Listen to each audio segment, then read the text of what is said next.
ভোরের বেলা উঠে একগাল মুখে হাসি নিয়ে আমরা রওনা দিলাম মায়াপুরের দিকে। আর এদিকে গুটি গুটি করে আমাদের বাস চলে আসলো। দেখতে দেখতে পৌঁছে গেলাম বিধাননগর স্টেশন। তারপরে লেগেছিল খুব খিদে, ভাইরে ভাই। তারপরে খেয়ে নিলাম, খেয়ে দিয়ে নিয়ে একটু চাটা খেয়েই তারপরে পৌঁছে গেলাম কৃষ্ণনগর। শ্রীকৃষ্ণর নাম নিয়েই চলে আসলাম কৃষ্ণনগর। এদিকে হয়েছে এক কাণ্ড, অটো স্টেশনে বলছে নাকি তারা দিতে হবে অনেক ভাড়া। যাই হোক, দিলাম ভাড়া। এদিকে মন্দিরটা দেখে মনটা ভরে গেল। এদিকে ছিল না বেশি টাইম, তাই প্রভুর প্রসাদ গ্রহণ করবো বলে লাইন দিলাম টোকন নেওয়ার জন্য। কতটা লাইন দেখতে পাচ্ছ। তো কথায় আছে, কষ্ট করলে কেষ্ট পাবেই।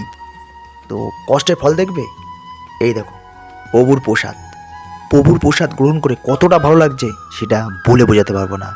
সত্যি এখানে আসলে মনে কতটা শান্তি পায়, একবার না আসলে বুঝতেই পারবে না।